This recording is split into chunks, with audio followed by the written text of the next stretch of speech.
আসসালামু আলাইকুম ওরহমতুল্লাহি ওয়াবারাকাতুহু।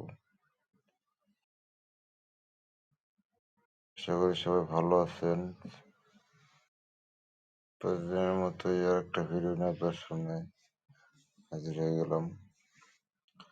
এটি গুগল পিক্সেল 6 মডেলের সেটটি পানিতে পড়েছিল, পরে ওয়াশ করানো হয়েছে, সেটটা চালু হয় নাই, পরে আমার কাছে চলে আসছে, আমি সেটটা খুলে ফেলেছি।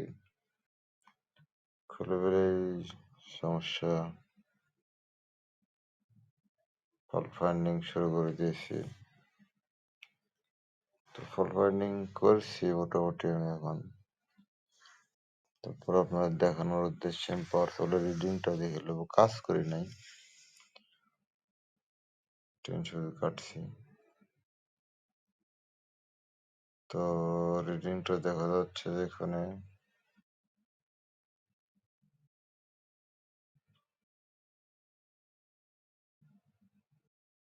ফাইভ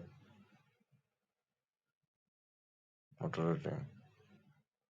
তো ওই যে শত্রু ওখানে আছে, তো ওনাকে জাস্ট ধ্বংস করে দেব,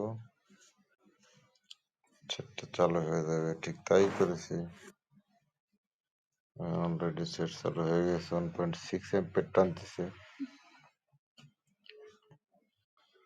তো শত্রুকে খুঁজে বেড়াতে খুব সময় লাগেনি আমার।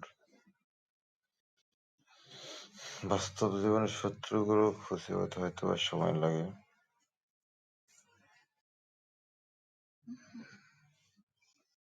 তো মোবাইলের ক্ষেত্রে হয়তো সেরকমটা হয় না আমার।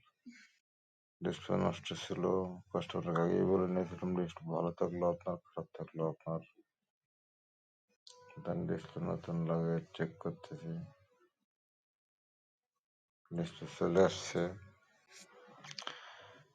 এই যে এটা পুরাতন ডিসপ্লেটা ছিল, এখান থেকে ফিঙ্গার নিয়ে এখানে লাগাতে হবে ওএলইডি এলসিডি। ধন্যবাদ, সবাই ভালো থাকবেন, আল্লাহ হাফেজ।